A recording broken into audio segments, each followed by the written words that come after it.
जायते मधुक्षरन्ति सिन्धवः माधीन सन्तोषधि मधुनक्तमुतोषस मधुमः पार्थिवं रज मधुब्दौरस्तु नः पीता मधुवन् वनस्पति मधुमाङ्गस्तु सूर्यः मार्धिर्गाव भवन्तु नः।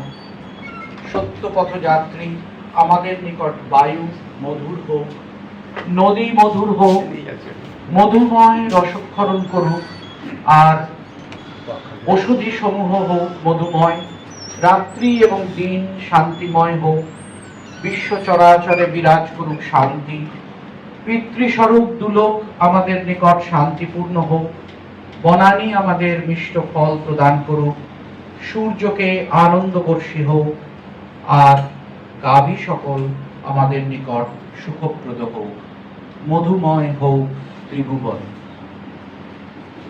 ঋণন্তু বিশ্বে অমৃতস্য পুত্রা আয়েন ধামানি দিব্যানি তস্তু বেদাহমেতং পুরুষমহান্तं আদিত্যবর্ণং তমস পরস্তাৎ তমেব বিদিত্যাতি মৃত্যুমেতি নান্যপন্থা বিদ্যতে অয়নায়। শোনো বিশ্বজন, শোনো অমৃতের পুত্র যত দেবগণ দিব্যধামবাসী, আমি জেনেছি তাহারে মহান্ত পুরুষ, যিনি আধারের পানে জ্যোতির্ময়। তারে জেনে তার পানে চাহি, মৃত্যুরে লঙ্ঘিতে পারি, অন্য পথ নাহি। তোমার চোখ মেলে সত্য দৃষ্টি, তোমার চোখ আমার সত্য রূপ প্রথম করেছ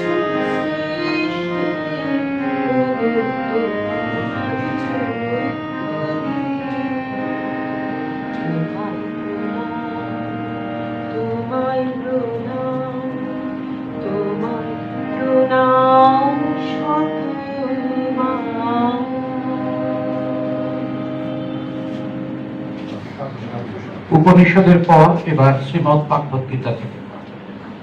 না জায়তে ম্রিয়তে ওয়া কদাচিৎ নয়ং ভূত্বা ভবিষ্যো ওয়া ন ভূয়ঃ অজো নিত্যঃ শাশ্বতোऽয়ং পুরাণঃ না হন্যতে হন্যমানে শরীরে।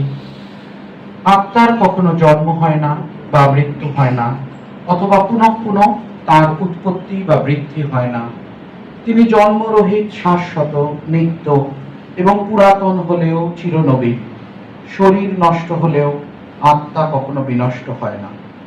বাসাংসি জীর্ণানি যথা বিহায় নবানি গৃহ্ণাতি নরো পরাণি তথা শরীরানি বিহায় জীর্ণান্যানি সংয়াতি নবানি দেহি।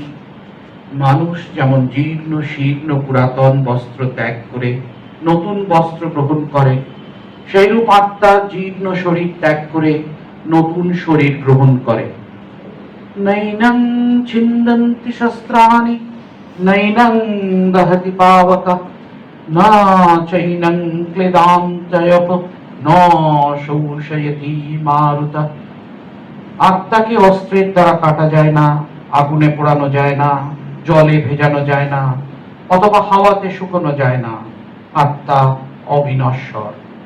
শ্রীমদ্ ভাগবত গীতা।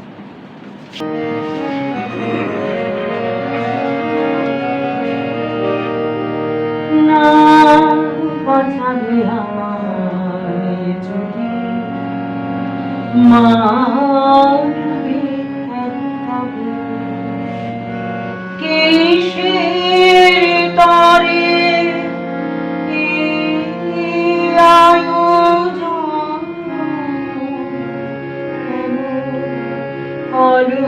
রবে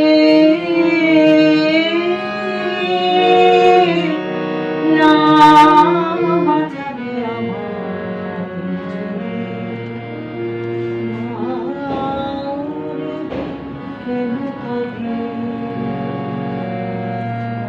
অগ্নি বাণে যে ভরা চরণ ভরে তবে ভরা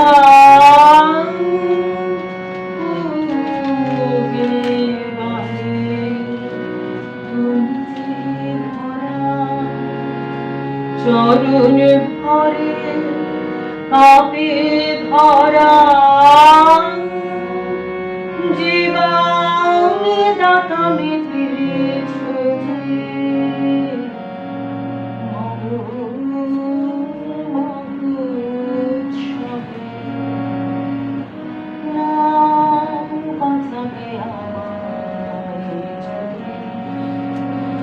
আমার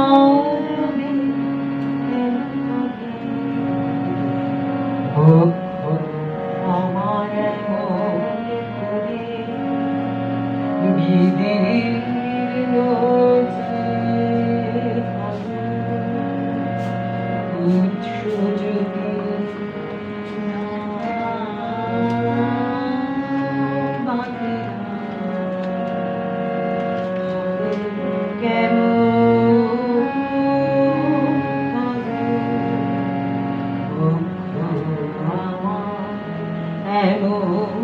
যদি বিদীর্ণ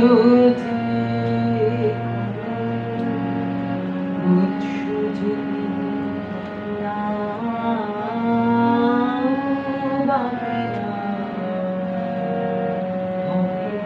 কেমন তবে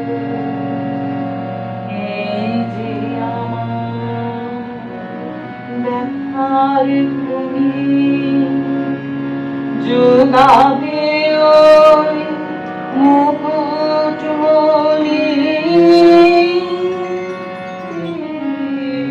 যে আমার ব্যথার ভূমি যোগাবে ওই মুকুটমণি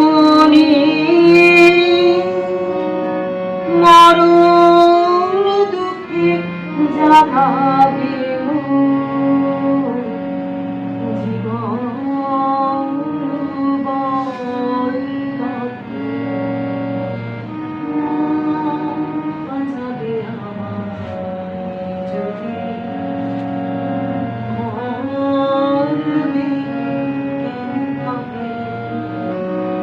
কিসের তরে এই আয়োজন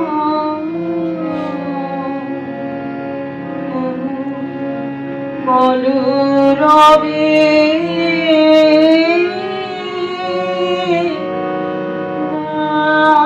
বাঁচাবে আমায় যদি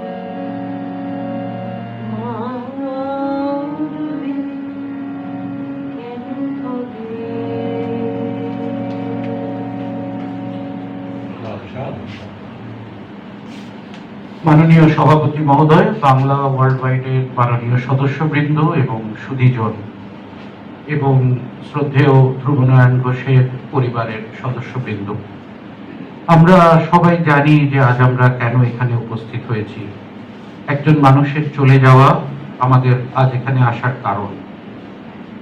একটি জীবন শুধুমাত্র সুদীর্ঘ কিনা সেটাই মূল বিবেচ্য নয়, কিন্তু এই সুদীর্ঘ জীবন যদি জীবনের শেষ পর্যন্ত কর্মময় এবং জগৎ সংসারে তখনও যদি অবদান রেখে যেতে পারে, তবেই হয়তো আমরা সে জীবনকে সার্থক বলে মনে করি, বলি মহাজীবন।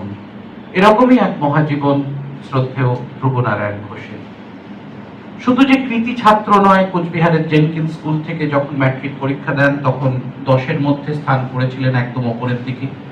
তারপর রাজ্যের সব থেকে প্রসিদ্ধ মহাবিদ্যালয়, প্রেসিডেন্সি বিদ্যালয়, ঐতিহ্যমণ্ডিত হিন্দু হোস্টেলে থাকা, তারপর সিভিল সার্ভিস, ভারতের বহু গুরুত্বপূর্ণ পদে ছিলেন সরকারের শুরুর দিকে, এবং পশ্চিমবঙ্গের অর্থ সচিব হিসেবেও তিনি কিছুকাল কাজ করেছিলেন।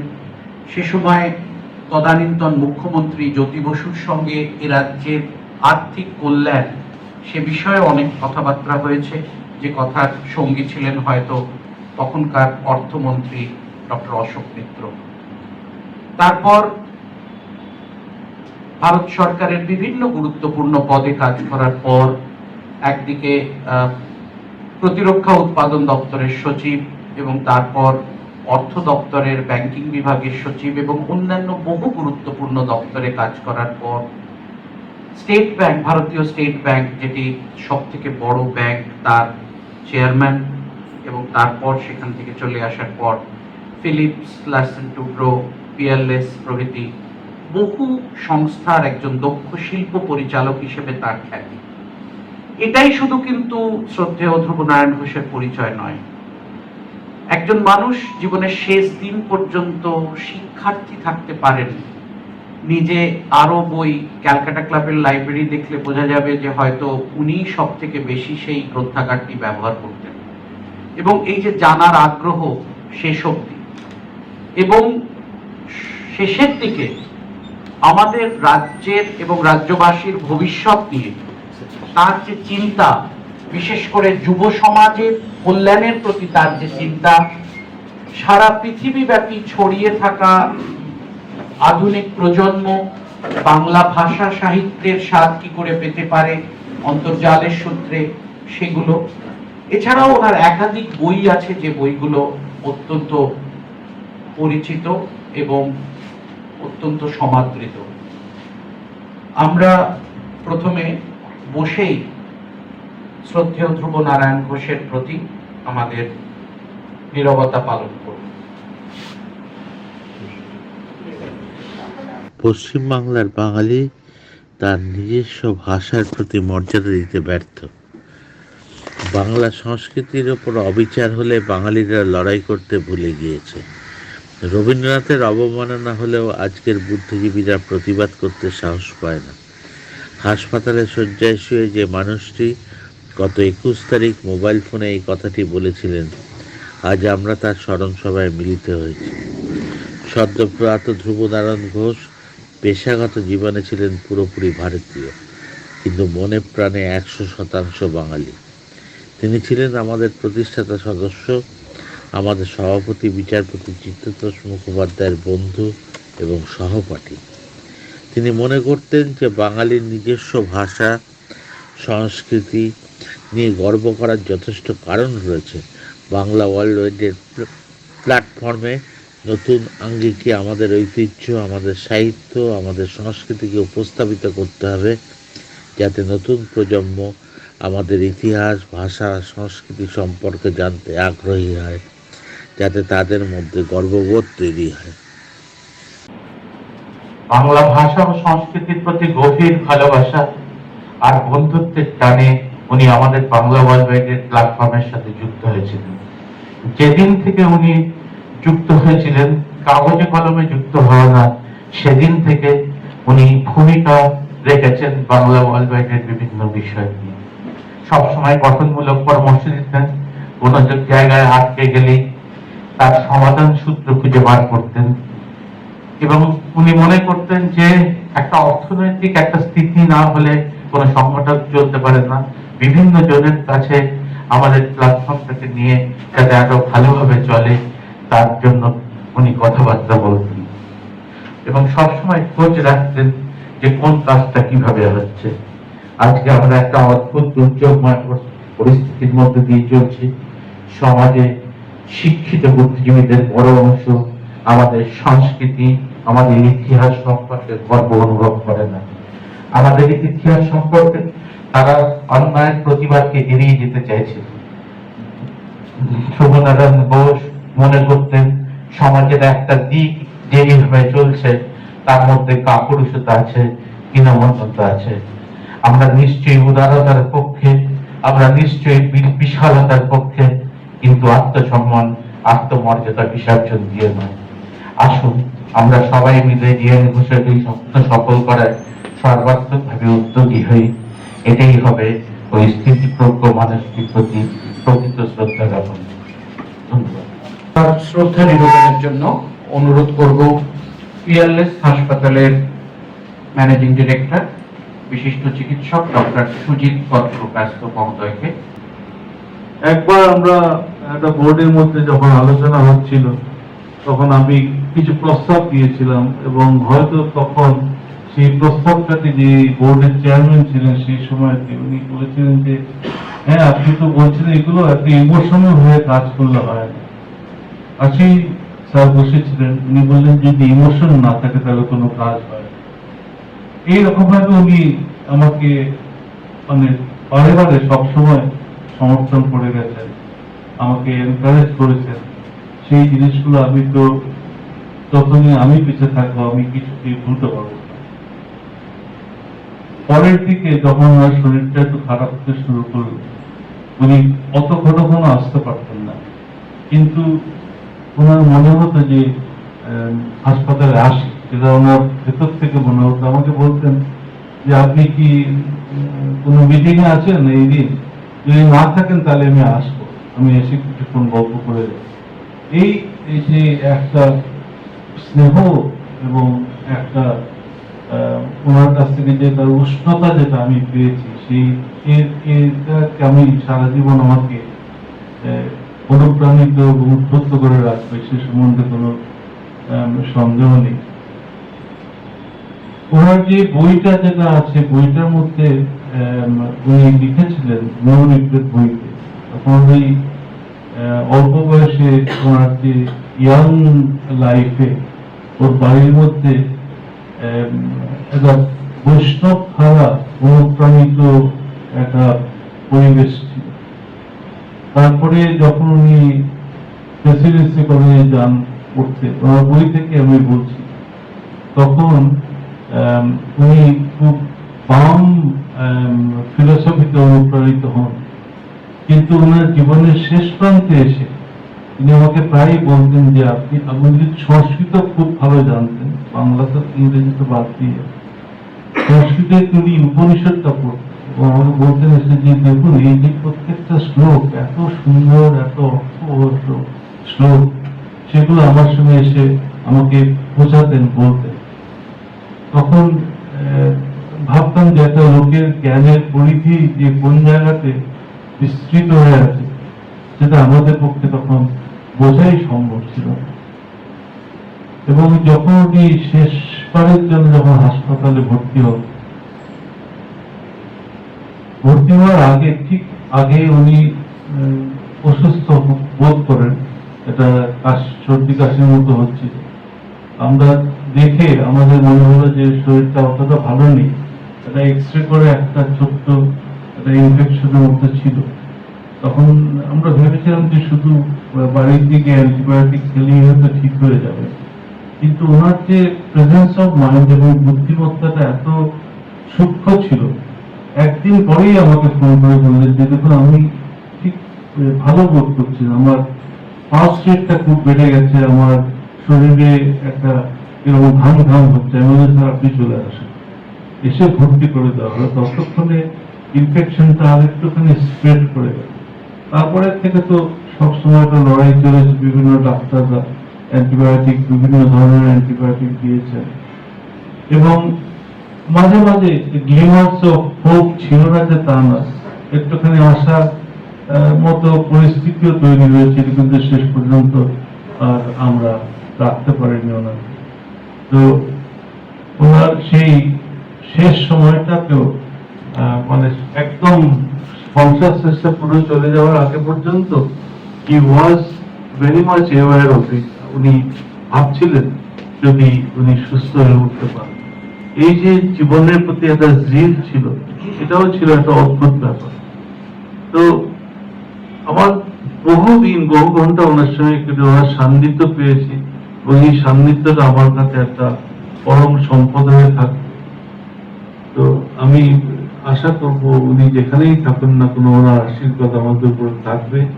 আমি এগুলোই শেষ করব। ওনার জীবনের একটা বড় জিনিস বোধহয় ইতিবাচক এবং সদর্থক বয়স, যেখানে কোনো বাধা হয়ে দাঁড়ায়নি। নতুন কি করা দরকার, কি প্রয়োজন, সেটাই ছিল।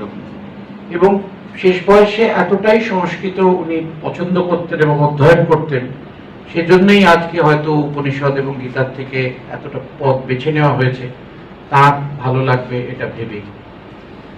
শ্রদ্ধেয় ধ্রুবনারায়ণ ঘোষের সঙ্গে একসঙ্গে কাজ করার অভিজ্ঞতা হয়েছে তার কনিষ্ঠ সহকর্মী বিশিষ্ট শিল্প পরিচালক জয়দীপ ভট্টাচার্যের। উনি ছিলেন টিসিজি গ্রুপে, তাছাড়া হলদিয়াতেও আরো ওই গ্রুপের বিভিন্ন গুরুত্বপূর্ণ পদে এখনো রয়েছেন জয়দীপ ভট্টাচার্য। সবাইকে নমস্কার জানিয়ে আর একটা পারমিশন নিয়ে আমি কিন্তু ইংরেজিতে বলবো, আর কারণ আমার বাংলায় বলার মতো ক্ষমতা নেই।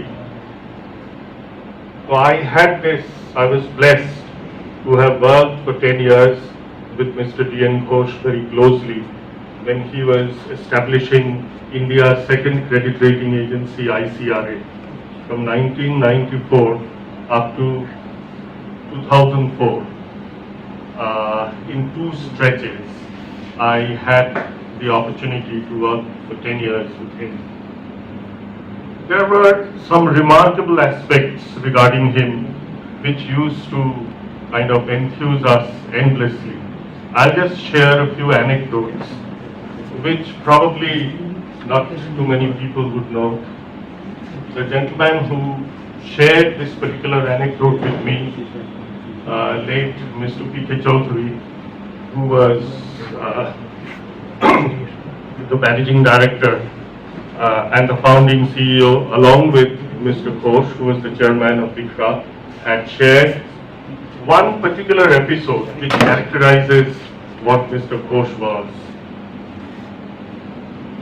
There was a very aggressive attempt to take over Larsen and Toubro by a particular large industrial family. Now that all the protagonists are not there, I can, in a closed group, share that particular anecdote where Mr. Ghosh, I don't think anybody in India would have had the courage to do that, had told Mukesh Ambani to walk out of the boardroom because he was crossing the limits of decorum.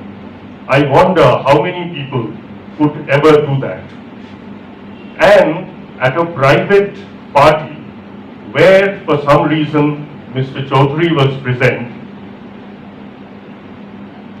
Mr. Chaudhary presented himself to late Mr. Dhirubhai Ambani, and Mr. Ambani apparently told him, "Oh, you're from ICRA, Mr. Ghosh's company.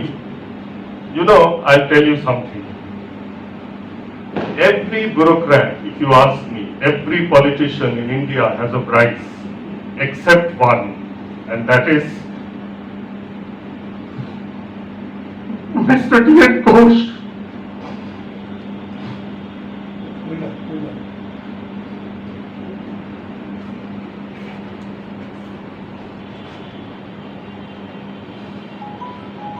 Sorry, I get overwhelmed when I think of Mr. Ghosh, because I've learned so much from him. His enthusiasm, his energy. একবার মনে আছে, I had gone to a particular book fair, চটচড়ে রোদ্দুর, মে মাস. Mr. P.K. Chaudhary was also there with me. সেইখানে রোদ্দুরের মধ্যে দাঁড়িয়ে একটা বই তুলে উনি 45 মিনিট ধরে পড়ছেন, আর মিস্টার চৌধুরী আমাকে বলছেন যে ও বড় বিপদে পড়েছি, একটা কিছু বন্দোবস্ত করুন, ওনার কাছ থেকে বইটা যদি না নেন তাহলে আমার এখানে সানস্ট্রোক হয়ে যাবে। কি করে উনি এই ধরনের এনার্জি পেতেন, ইট ওয়াজ রিমার্কেবল। আমি একটা লাস্ট, প্রচুর এপিসোড আছে, একটা লাস্ট ঘটনা বলবো, which is probably the biggest professional compliment I have ever received. 1994 এ তখন পিয়ারলেস এর অবস্থা খুবই খারাপ। Peerless was on the verge of closure. There was a lot of strife, a lot of problems, and I understand as Finance Minister, Mr. Manmohan Singh personally requested Mr. Ghosh that you please do something to see that the company gets turned around because too many lives are involved with it. It has its tentacles spread very far and wide. So Mr. Ghosh took it over, when he took over as the chairman of PLS, and then ICRA was then a formative company. It was just getting formed. There were a lot of young people, some very, very brilliant people. I can't help but name one, Mr. Raghuttama Rao, who was a big time favorite of Mr. Ghosh.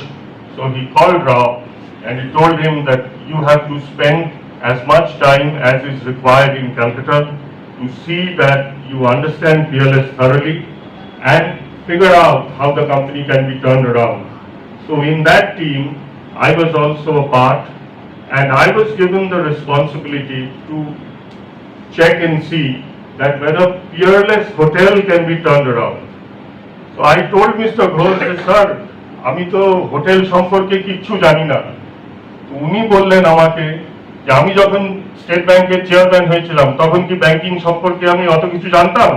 আমি তো গভর্নমেন্টে চাকরি করতাম। যাও British লাইব্রেরিতে যাও, American লাইব্রেরিতে যাও, এক মাস পড়াশোনা করো, পড়াশোনা করে দেখো যে how a hotel is run, and then discuss it with me, discuss it with Mr. Sushi Mukul Datta and a few other senior people, and figure out how it can be turned around.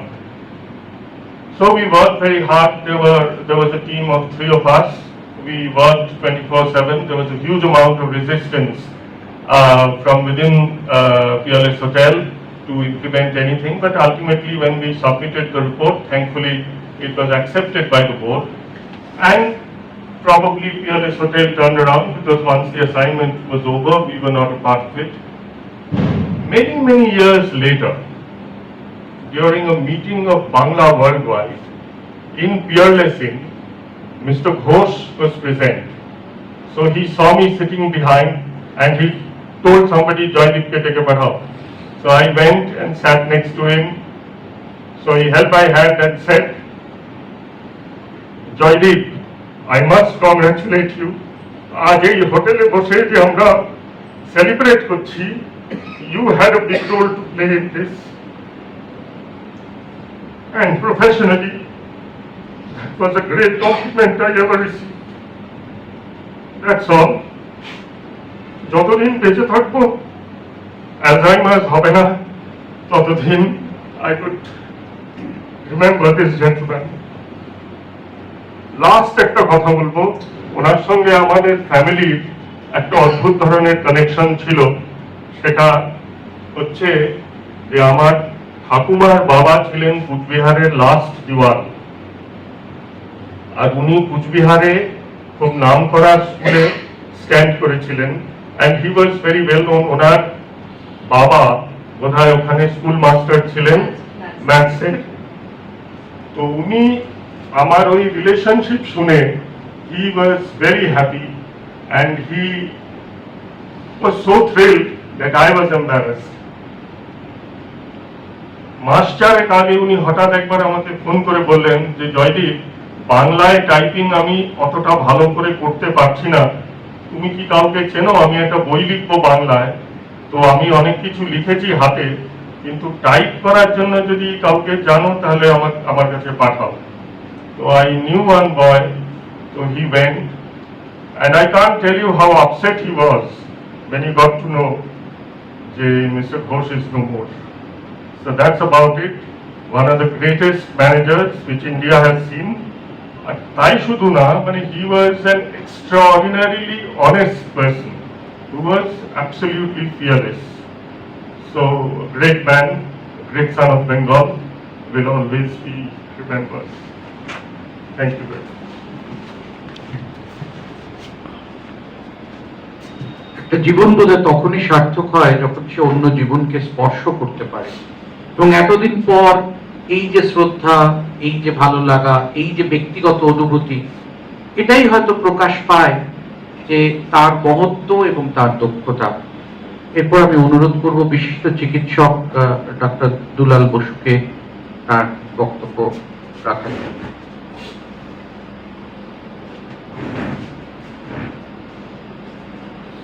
প্রথমে শত কোটি প্রণাম ধ্রুব নারায়ণ ঘোষ। আমি যদিও Peerless হাসপাতালে ছিলাম, মানে আছি এখন, ওনার সঙ্গে দূরে দেখতাম প্রথমে, তারপরে কিছু কিছু, আমি যেহেতু ডাক্তার, ডাক্তার, ওনার প্রবলেম, ওনার স্ত্রীর প্রবলেম হতো, সেই সূত্রে ওনার সঙ্গে আমি ওনার সম্বন্ধে খুব একটা কিছু জানতাম এমনি কি এত অনেক কিছু জেনেছি, আজকে যে বক্তৃতার ভেতরে অনেক কিছুই আমি জানলাম, এবং লাস্ট ওনার মারা যাওয়ার পরের থেকে ওনার সম্বন্ধে আমি পড়তে আরম্ভ করলাম। তারপরে যে একটা মানুষ যে কত বড় হতে পারে, একটা বাঙালি যে একটা গর্ব যে উনি চলে গেলেন। কিন্তু আমি তো ডাক্তার হিসাবে ওনাকে পেয়েছি, ওনার স্ত্রীকেও আমি দেখেছি, নাইটিঙ্গেলও দেখেছি, পিয়ারলেসেও দেখেছি, দেখে একটা অতি সাধারণ লোক, এবং কোনোদিন যে উনি তো পিয়ারলেসে দাঁড়িয়েছিলেন বা বসেছিলেন, কতক্ষণ বসেছিলেন আমি জানি না। He's a gentleman, never told that this such and such person, যেটা বা আমাদের ভেতরে সেটা খুব একটা দেখা যায় না। কারোর সঙ্গে কারো জানাশোনা থাকলে আগেই সেই কার্ড দেওয়া বা ঢোকা সেই চেষ্টা করে, কিন্তু never I saw a person যে এইটার থেকে আলাদা। তিনি বসে থাকতেন, কারোর যদি হতো তাহলে তিনি আসতেন। এইটা হচ্ছে আমি রিমার্কেবলি আমি পরে যা যে এরকম একটা লোক, কিন্তু তারপরে যা আমি তাও একটা সাধারণ লোক হিসাবে ভাবতাম, একটা চেয়ারম্যান, বহু লোক চেয়ারম্যান হয় সেই রকম একটা চেয়ারম্যানই ভাবতাম। কিন্তু এই যে তারপরে পারস্পরিক সমস্ত এইসব জানার পরে দেখলাম যে I talk so many police কথা। এখন আমি ভাবি যে আমি একটা লোকের কাছে, হিমালয়ের কাছে একটা ছোট পাহাড় যেরকম কথা, সেই রকমই আমি ওই রকম একটা লোকের সঙ্গে, কিন্তু আমি অনেক পুলিশ কথাও বলতাম, এবং উনি শুনতেন, কিন্তু কোনোদিন বলতেন না বা কিছু। এইগুলোর আমি কিছু যা যা দেখেছি, এর বেশি আমি খুব একটা কিছু বলতে পারবো না। তবে নমস্কার, এইরকম বাঙালি যদি আরো কিছু এরকম থাকে বা হয়, তাহলে আরো অদ্ভুত হবে।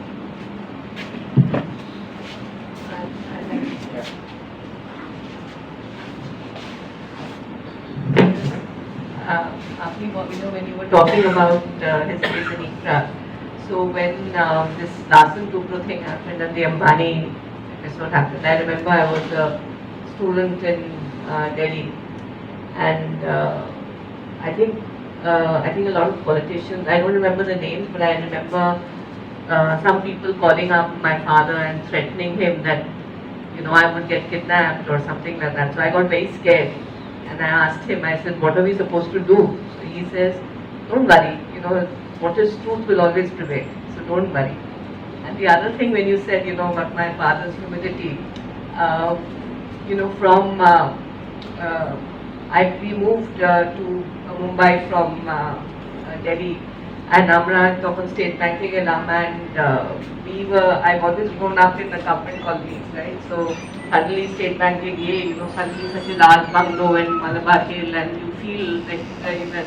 So me and my Thakuma, we were always together, and so I remember, I think that time we had a Premier Padmini in Delhi when I was growing up, and then that my father sold, and we went to State Bank.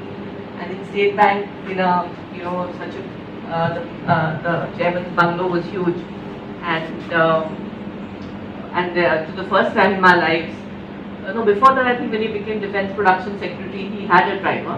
But for the first time in our life, we had a driver, and we had a Contessa car, and it was like, oh my God, look at all this. But my father, I remember, he came and told me that this car is not meant for you. It is meant for the chairman of State Bank. So it's meant for this position. So you have to go to college. You please he asked the guard, show her the bus, let her take the bus and go to college. So that is what he was. He never ever allowed us to ever use his position and throw names, and that was absolutely not acceptable. And so we got to know, so many people, he was extremely humble, very, very humble, and very kind, and that's it. I'll just add a ICRA incident and a few other things. আমি অবশ্য অনেক পরে এসেছি, we've been married 30+ years now. But উনি যখন ইকরায় ছিলেন এতদিন কাজ করলেন, তো উনি কোনো স্টক অপশন নেন। তো এই পিকে চৌধুরী ভদ্রলোক একটু বিরক্ত হচ্ছিলেন, তিনি চেয়ারম্যান না নেয়। তারপর আরো কিছু বোর্ডের ডাইরেক্টর যারা জানানো ছিল, আমাকে বলতে শ্বশুরমশাইকে বলো না এটা কি হচ্ছে, আমরা একটা And we were very close to আমরা একটা স্টক অপশন পাচ্ছি না, কারণ উনি দিচ্ছে না। তো আমি একদিন ওদের উস্কানোর পর আমি গিয়ে বললাম, বাবা কি হচ্ছে, মানে আপনি দিচ্ছেন না কেন? স্টক অপশন তো এটা লেজিটিমেট জিনিস, তো কোনো he gave me an answer. He says, I was given this job by the government, RBI, to build an alternative financial institution to PRISM. They are rating করতে পারে। I am not supposed to financially benefit from this. That was him. So but আমি যখন বললাম ভদ্রলোকে যে আমার প্রশ্ন ছিল, ঠিক আছে চৌধুরীও খেপে কি বলে হাত তুলে দিল, আর he didn't take one stock option in ICRA. Absolutely. Zero. But he actually hasn't told ICRA, he is chairman emeritus of ICRA even today. So একটা হচ্ছে যে টাকা পয়সার দিকে কোনো ইয়েই ছিল না, এসে যা আসবে এসে যাবে, মানে God will be kind, somewhere something will happen, but একটা এটা ICRA related incident. আরেকটা বলি, উনি সারা লাইফ ধরে একটা ম্যাগাজিন পাবলিশ করছেন যেটা কেউ পড়ে না, No, economic and political. না, ওই বিজ্ঞান লোকেরা পড়ে। EPW is a well-known Yes, it is, but it's the tragedy is উনি বলতেন Find that shit. no, its subscription is more outside India than in India, mostly by academia. তো আমি বাবাকে বলতাম যে আপনি এটার পিছনে 30 বছর ধরে লড়ে যাচ্ছেন কেন? Why are you putting so much energy and effort? আপনি বলেন একটা ইনস্টিটিউশনের টাকা তুলতে হয়, তো ইপিডব্লিউর জন্য অনেক টাকা তুলেছে, ইউজিং এর বিজনেস কন্ট্যাক্ট, এটা চাই ওইটা চাই, অনেক লোকের কাছ থেকে টাকা তুলেছে। লোকজন তোমাকে আপনাকে অ্যাভয়েড করবে, আপনি যদি দেখা করতে আসছেন আপনি টাকা চাইছেন ইপিডব্লিউ। He had this view that EPW represents the anti-establishment, the dissenting voice, and not a political voice, but a learned, researched, dissenting voice. And in a society like ours, there has to be room for dissent. এই একটা philosophy, আর এটা ওনাকে I think H.T. Parekh এটা একটা কাস্টোডিয়ানশিপ দিয়েছিলেন 30 বছর আগে। So he has been spending the last several years to find out who he can hand over this responsibility, but a person who has the ability to raise money, that's the skill. EPW will never be a commercially profitable organization, but it needs to exist for the reason he gave. He needs to record the dissenting voice in an informed sort of way. He had a phenomenal memory. মানে এখনো মনে রাখতে পারতেন এই 48-এ ওই সময় যখন এই হয়েছিল কলকাতায় বৃহস্পতিবার সকালবেলা, মানে even if how he could remember those incidents was so remarkable. Memory was. আর আরেকটা দেখা যায় যে for a non-Nigerian 95, মানে his embrace of technology from Twitter, and I hope there is nobody will mind this, যত anti Modi tweets করতে পারেন উনি করতেন। আমরা বলতাম একটু আজকাল আবহাওয়া ঠিক নয়, আপনি একটু দেখে শুনে করুন। He couldn't care less. He could create an environment. That was his.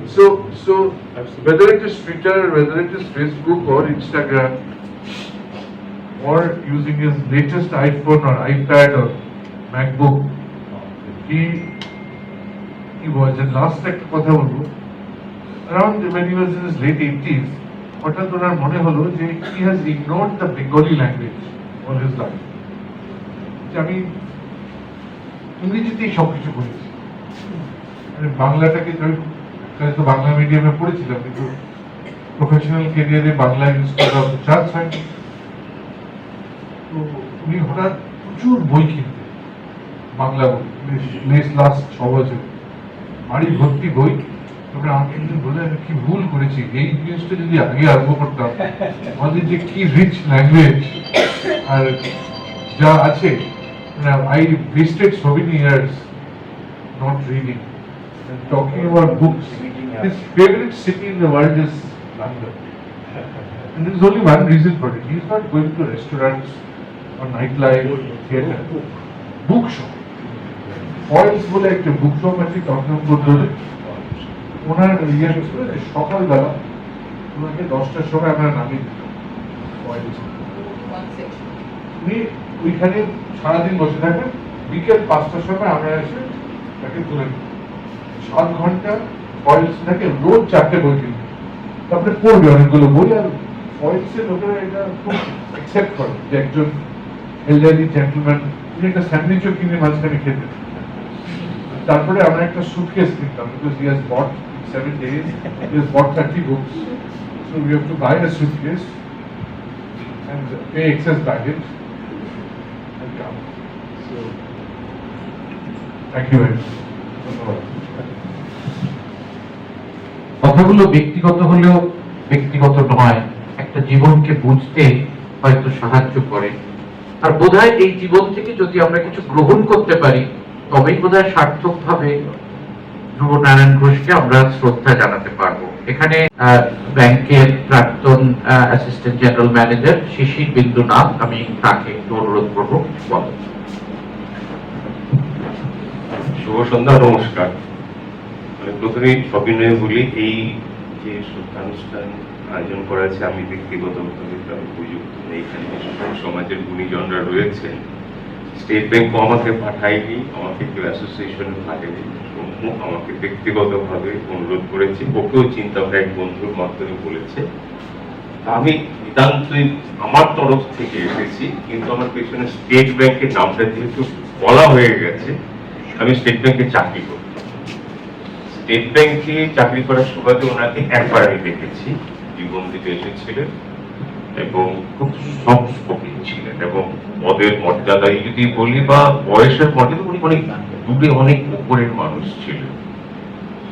তো ওনার সম্পর্কে একটা কথাই শুধু আমি বলতে চাই এখানে, যে আপনি যেমন বলছিলেন যে আধুনিক যে টেকনোলজি, যে আমরা সোশ্যাল নেটওয়ার্কিং বা যাই বলেন, উনি পার্টিসিপেট করতেন, উনি কিন্তু সময়ের অনেক আগে থেকেই বলতে পেরেছেন। স্টেট ব্যাংকের কর্মী হিসাবে একটা কথা আপনাদের শেয়ার করতে চাই, সেটা উনি বলেছিলেন প্রসেস অফ ডিসইন্টারমিডিয়েশন। প্রসেস অফ ডিসইন্টারমিডিয়েশন আমাদের কাছে খুব প্রথম আকর্ষণ হয়েছিল। ব্যাপারটা কি, তো পরে যখন বুঝতে পারলাম উনি কি বলেছেন, সেটা হচ্ছে ব্যাংকের ভূমিকাটা হচ্ছে মূলত ইন্টারমিডিয়ারি, যারা ডিপোজিটার আর যারা ইউজার অফ ফান্ডস। এখন ডিপোজিটার একটা সময় গিয়ে ইনভেস্টর হয়ে গেল, যখন নাকি তারা ইউজারকে ডাইরেক্টলি, মানে শেয়ার মার্কেট হচ্ছে তার মধ্যে একটা বড় প্ল্যাটফর্ম, যখন তারা ডাইরেক্টলি ইনভেস্ট করতে শুরু করলো, ব্যাংকের ভূমিকাটা আস্তে আস্তে যেন কমে গেল। ব্যাংক সার্ভাইভ করেছে, অন্যান্য কারণ দিকে যাচ্ছে না, এটাকে উনি বলেছিলেন প্রসেস অফ ডিসইন্টারমিডিয়েশন। ইন্টারমিডিয়ারির রোলটা আস্তে আস্তে যেন কমে গেল, যা টাকা আছে আর যারা ইউজার তাদের সঙ্গে ডাইরেক্ট যোগাযোগটা স্থাপন হয়ে যাচ্ছিল। এইটা যিনি বলতে পেরেছেন, তখন শব্দটা তো শুনিনি, ব্যাপারটাও আমরা বুঝতাম না, খুব জুনিয়র ছিলাম, তো আমাদের খুব ভাবিয়েছি যে প্রসেস অফ ডিসইন্টারমিডিয়েশন। ওনার সম্পর্কে অনেকে অনেক কিছু জানেন, কিছু বলবেন ব্যক্তিগতভাবে বা জেনে, আমি ওনার সম্পর্কে অনেক বেশি কিছু জানি না। ওইটা আজ থেকে সম্ভবত 1987 সাল নাগাদই কথাটা উনি প্রথম ব্যবহার করেছিলেন, সেটা আমার মাথায় এখন ঢুকে আছে এবং আমি কর্মসুবাদে অনেক জায়গায় পড়াতে যেতাম ব্যাংকিং এর ব্যাপারে, যার ফলে এই কথাটা অন্তত 100 বার আমি ওনার কাছ থেকে শুনে বলেছি, শেয়ার করেছি, বুঝিয়েছি, তাতে ব্যাংকিং এর যে ট্রেন্ড, কিভাবে ব্যাংকটা চেঞ্জ হয়ে যাচ্ছে, এবং সেটাকে ওনাকে স্টেট ব্যাংকে উনি এসেছিলেন এবং আমি ওখানে কাজ করার সুযোগ পেয়েছি। এইটুকু জন্যেই আমি ওনার কাছে ব্যক্তিগতভাবে কৃতজ্ঞ। ও আমাকে যখন বললো, আমি বললাম এটা তো আমার পক্ষে একটা অনার, স্যারকে আমি সম্মান জানাতে পারি, শ্রদ্ধার্ঘ্য জানাতে পারি এরকম একটা সুশীল সমাজের সামনে, এর থেকে বড় প্রাপ্তি খুব কমই হয়। এইটুকু বলে সবাইকে আমার শ্রদ্ধা এবং স্যারকে আমার প্রণাম জানিয়ে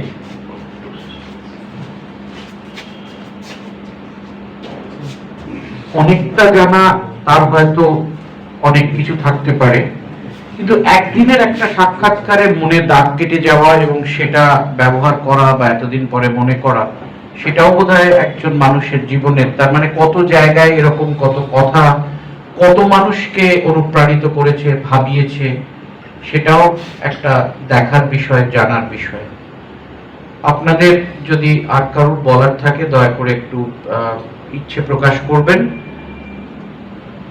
না হলে এরপর বাংলা ওয়ার্ল্ড ওয়াইডের সভাপতি এবং শ্রদ্ধেয় ধ্রুবনারায়ণ ঘোষের সহপাঠী মাননীয় বিচারপতি চিত্ততোষ মুখোপাধ্যায়কে আমরা অনুরোধ করব তার বন্ধু সম্বন্ধে কিছু বলার জন্য। আমি জানি কাজটা খুব একটা সহজ নয় ওর পক্ষে, এবং এই ঘটনাতে উনি যথেষ্ট ওনাকে ভাবাচ্ছে, উনি ধাক্কা খেয়েছেন, কিন্তু বিচারপতিদের যেমন অনেক দায়িত্ব পালন করতে হয়, সেরকমই আমি অনুরোধ করছি উনি আমার বন্ধু সম্বন্ধে কিছু বলুন। স্যার বলবেন না?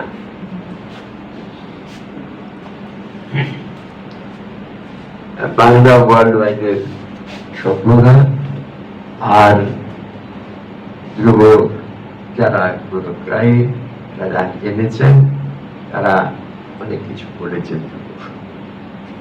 আমি তার সম্বন্ধে সব কথা আমার জানা ছিল না, কারণ ছাত্র জীবনের পরে আর একদিকে ছিল আমার পথ আরেকদিকে। স্বভাবতই আমার সঙ্গে কলেজ জীবনে যে পরিচয়, তার মধ্যে একটা অনেক দিনের ছেদ, পরে বেশি দেখা হয়েছিল। তার মধ্যে মেয়ে তো রয়েছে, অন্বেষা, নাম অন্বেষা, সুপর্ণা, তোমার মেয়ের নাম। আচ্ছা আচ্ছা, তখন তুমিও ছোট। আমরা একবার প্লেনে যাচ্ছিলাম কলকাতা থেকে দিল্লি, তুমি চিংড়ি মাছ খেয়ে তোমার গলায় বোধহয় কিছু হয়ে অ্যালার্জি হয়েছিল, তার কথাই শুনেছিলাম। যাই হোক, সে তো ব্যক্তিগত কথা। আর বলি যে ধ্রুব যখন আমাদের সঙ্গে প্রেসিডেন্সি কলেজে পড়তে এলো, তখন প্রেসিডেন্সি কলেজে ও এসেছিল কুচবিহার থেকে, ইন্টারমিডিয়েট পাস করে ইকোনমিক্স অনার্স ক্লাসে।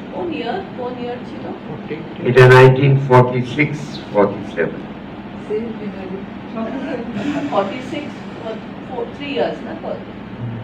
সেই সময় তারপর এম এ পড়তে, বিএ পড়লো, অনার্স ক্লাসে পড়েছিল। সেই সময় আমার সঙ্গে ঘনিষ্ঠতা তো খানিকটা হয়েছিল, হতেই এক ক্লাসে পড়েছি, এবং থাকতো তো হিন্দু হস্টেলের 5 নম্বর ওয়ার্ডে। তারপরে ওর ঘরে গিয়েছি, যদি বলা যায় আড্ডাও মারা হয়েছে। আর সম্ভবত আরেকটা আমার সৌভাগ্য বা দেখেছিলাম, ও বিয়ের সময় বোধহয় আমি বরযাত্রীর মধ্যে একজন ছিলাম। আর সেখানে সেই দিনই ধ্রুবকে নার্ভাস দেখেছিলাম, পরীক্ষায় দেখিনি, ক্লাসে দেখিনি, কিন্তু বেশ একটা দ্বিধাগ্রস্ত, বেশ নার্ভাস। তো আমাদের সেই সময় প্রেসিডেন্সি কলেজের অনেক স্বনামধন্য অধ্যাপক ছিলেন, আর প্রেসিডেন্সি কলেজ ছাত্র এবং যারা পড়তেন তাদের মধ্যে অনেকটা বৈচিত্র্যই ছিল, বলবো। ভালো ছেলে ছিল, মন্দ ছেলে ছিল, মাঝারি ছেলে ছিল। তারপরে কিন্তু তার মধ্যে ধ্রুব বেশ ভালো করেই মিশে গিয়েছিল। তখন থেকেই দেখছি অতি নম্র, নিজেকে জাহির করার চেষ্টা ছিল না। আমরা যখন পড়ি সে সময় যারা আমাদের প্রেসিডেন্সি কলেজে পড়েন, তার মধ্যে তখন সবে সে বছর, তার আগের বছর প্রেসিডেন্সি কলেজ কো-এডুকেশনাল হয়েছে। ফলে স্বভাবতই, কিন্তু ধ্রুব এই বিষয়ে আগ্রহ দেখিনি, কিন্তু পড়াশোনার চেষ্টা ছিল। তারপর আমাদের তো সংযোগ বিচ্ছিন্ন হয়ে গিয়েছিল। আর আরেকটা কথা মনে হয়েছিল, ও যখন জুবিলি স্কলারশিপ পেল বিএ পরীক্ষায়, সেকেন্ড না থার্ড হয়েছিল, আমি তার সঙ্গে সেই বছর ছিলাম প্রেসিডেন্সি কলেজ ইকোনমিক্স অনার্সে।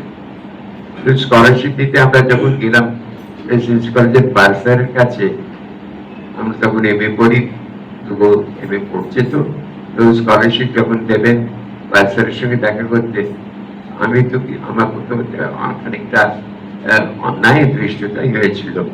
রবি স্যারের সামনে চেয়ারে বসেছিলাম, ধ্রুব আমি বলে, কি তুমি কি করছো, তুমি প্রফেসর, তুমি স্কলারশিপ নিতে আসতে পারো, কিন্তু তোমার এখানে দাঁড়িয়েই তাকে অনুরোধ করতে হবে আমার স্কলারশিপের কাজে সই করে।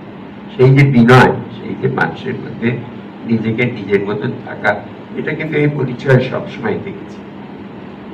আর দীর্ঘদিনের পরে ধ্রুবর সঙ্গে আমার আবার দেখা হলো বম্বেতে যখন ছিল, যার কথা বলছিল, সেই সময় আমিও ছিলাম বম্বেতে, এবং অনিমন্ত্রিত হই তখন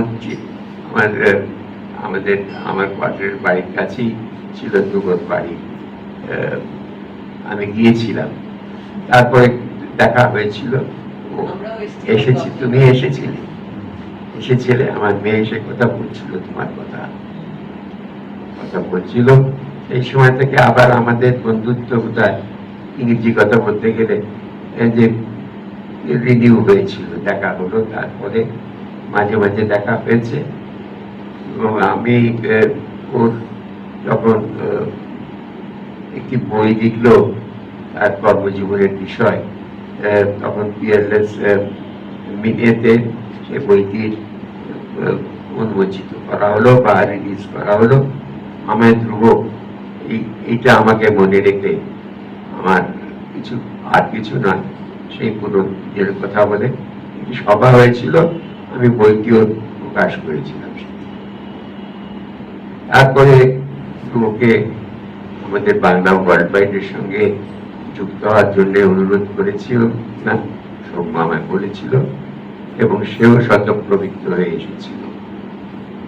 তো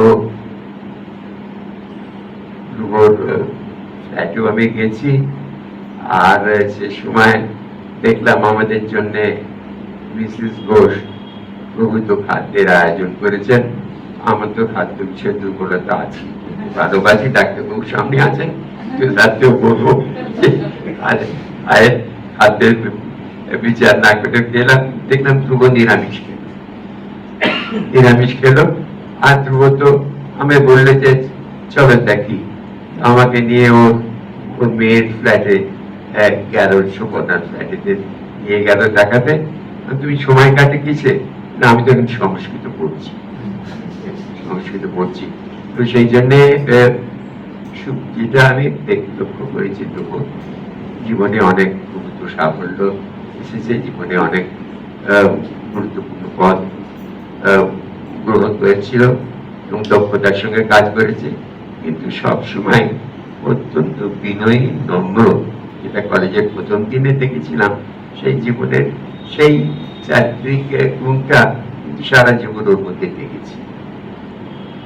আর মানুষ যাওয়ার সময় হয়, আমারও হয়েছে, আমার চেয়ে কয়েক মাসের পর আমি দেখলাম, বয়স দেখলাম যে 1928-এর সেপ্টেম্বর না কোন মাস, অগস্ট, আর আমি তো জানুয়ারি 1929 আছি এখনো। আমি তোর মতন অনেক কিছু জীবনে অর্জন করতে পারিনি, তবু আমার অনেক বোধহয় স্মৃতির মধ্যে ধ্রুবর কথা ভাবি। আর একটা কথা ভাবি করেছিলাম, ধ্রুব তো আন্তর্জাতিক ক্ষেত্রেও কাজ করেছে, স্টেট ব্যাংকেও কাজ করেছে। আমাদের সঙ্গে দুটি ছাত্র পরে বাংলাদেশে চলে যায়, তখন তো ইস্ট পাকিস্তান। একজনের নাম নুরুল ইসলাম, ইকোনমিক্স অনার্সে আমাদের সঙ্গে পড়তো, আর মুজাম্মেল হক। এই দুজনেই ম্যাট্রিকুলেশনে সে বছর আমাদের বছরে স্ট্যান্ড করেছিল। তো তারা নুরুল ইসলামের কথা শুনেছিলাম, সে তার স্মৃতি চিত্র অঙ্কন করেছে, তার বই লিখেছে। আর আমি উৎসাহী, আমি বলেছি সৌম্যকে, তার মধ্যে ধ্রুবর কথা, প্রেসিডেন্সি কলেজের কথা কিছু আছে কি, এটা অনুসন্ধান করা প্রয়োজন আছে ওর সম্বন্ধে। আমরা কেমন ভাবে জানি যে দুজনেই শুনেছি ইকোনমিস্ট হিসেবে নাম করেছিল নজরুল ইসলাম এবং মুজাফফর রব দুজনে। তো আমার উৎসুক হয় যে এই বিষয়ে জানতে, কেমন করে মানুষের কাছে ধ্রুবকে যে তার প্রতিভা, তার যে চারিত্রিক গুণ, সেটা তো প্রায় বলবো প্রকাশ করতো না, ছিল সকলের সঙ্গে সহজভাবে সরলভাবে মিশেছে। খুব একটা যে কথা দিয়ে শুরু করেছিলাম, প্রেসিডেন্সি কলেজে তখন সভাপতি কফি হাউস শুরু হয়েছে, প্রেসিডেন্সি কলেজের বারোটায় তুমুল বিতর্ক করছে। তখন কল্যাণ শঙ্কর রায়, কিরণ শঙ্কর রায় মশাইয়ের পুত্র, তার সঙ্গে প্রধান চট্টোপাধ্যায়কেও সিপিআই নেতা হয়েছিল, তাদের মধ্যে তর্ক। তখন কিন্তু কল্যাণ কংগ্রেসের হয়ে পড়ছে, তখন বিতর্ক খুব, ওকে দেখেছি আরো এদের সঙ্গে। এসবের মধ্যে তর্ক বা কিছু একটা নিজেকে জাহির করার চেষ্টা কখনো অন্তর্গত দেখিনি। আর একটা স্নিগ্ধ ব্যবহার, মানুষের সঙ্গে সরল ব্যবহার দেখেছি। আর তার আমাদের ক্লাসে তো কয়েকটি ছাত্রীও ভর্তি হয়েছিলেন যারা প্রফেসরের সঙ্গে ঢুকতেন বা অন্য বেঞ্চে বসার ব্যবস্থা ছিল। তার সময় তো ক্লাসে তো ধ্রুব কোনো উৎসুক দেখিনি, হবে ছিল হয়তো, জানি না, এ বিষয়ে আলোচনা হয়নি। তো যাই হোক, অনেক মধুর স্মৃতি ওর সম্বন্ধে আছে। যাওয়ার সময় তার হয়নি, এখনো সে তো কাজ করছিল। তো স্বভাবতই আমি ন্যাচারালি বিয়োগ ব্যথা অনুভব করি, তবে দুঃখের কোনো কারণ নেই, কারণ সে তার অনেক উঠে উঠেছিল। সেটির উদ্দেশ্যে আমার জানাই শ্রদ্ধা, জানাই আমার ভালোবাসা। নমস্কার। একটা যুগকে আমরা কিছুটা বোঝার চেষ্টা করলাম, কিন্তু শেষ কথাটাই বোধহয় আসল কথা। একটা জীবন দীর্ঘই শুধু নয়, এতটাই সক্ষম এবং কার্যকরী, এবং সমাজকে যে এত কিছু দিয়ে গেছেন, দেশ তথা বিভিন্ন সংস্থাকে একদিকে, অন্যদিকে এত ব্যক্তি তারা অনুপ্রাণিত। এটাই বোধহয় সবচেয়ে বড় জিনিস।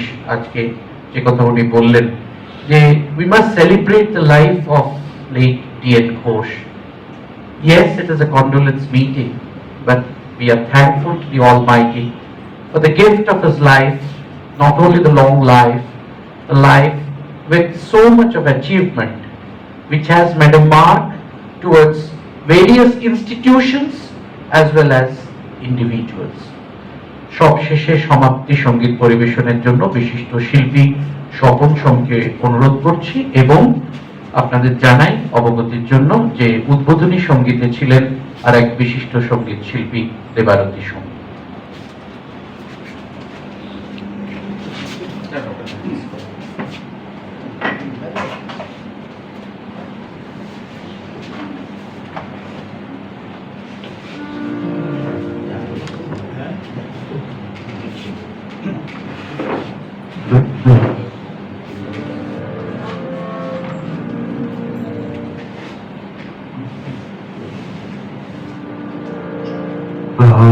আজ যেমন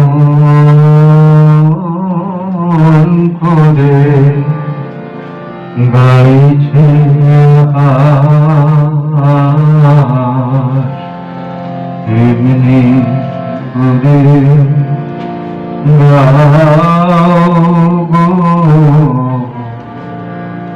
আজ যেমন করে চাইছে আকাশ,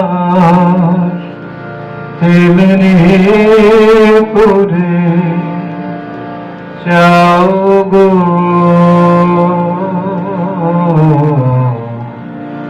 আজ যেমন করে গাইছে আকাশ, এমনি করে গাও গো। আজ হাওয়া যেমন পাতায় পাতায় মোর মরিয়া বনকে কাদায় হাওয়া যেমন পাতায় পাতায় মোর মরিয়া বনকে কাদায় তেমনি আমার বুকের মাঝে তেমনি আমার বুকের মাঝে কাঁদিয়া